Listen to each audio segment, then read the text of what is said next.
היי חבר'ה, מה שלומך? מה שלומך? אתר אינטרנט כפלטפורמה השפיעה. נקודות תמיכה אסטרטגיות לתמיכות עסקים. היום אתר זה כבר לא כרטיס ביקור יפה, או חנות אונליין פשוטה.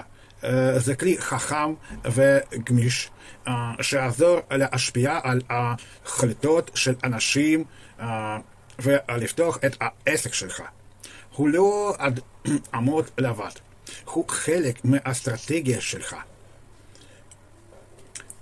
מטרה של אתר לא רק לתת מידע, הוא שם כדי להוביל את המבקרים ולעזור לכם להגיע לפעולה שאתה רוצה, כמו לקנות, להשאיר פרטים או לייצור קשר. חשוב משהו כאילו GPS, שלקוח עובר את דרך מעניין לפעולה.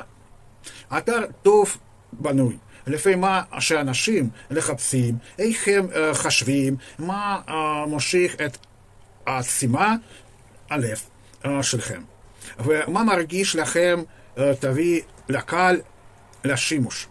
זה לא רק יציב, זה כלי שיווקי, אסטרטגיה לכל דבר. ירשם לערוץ שלי, תעשי לייק ותחכה להמשיך. ביי.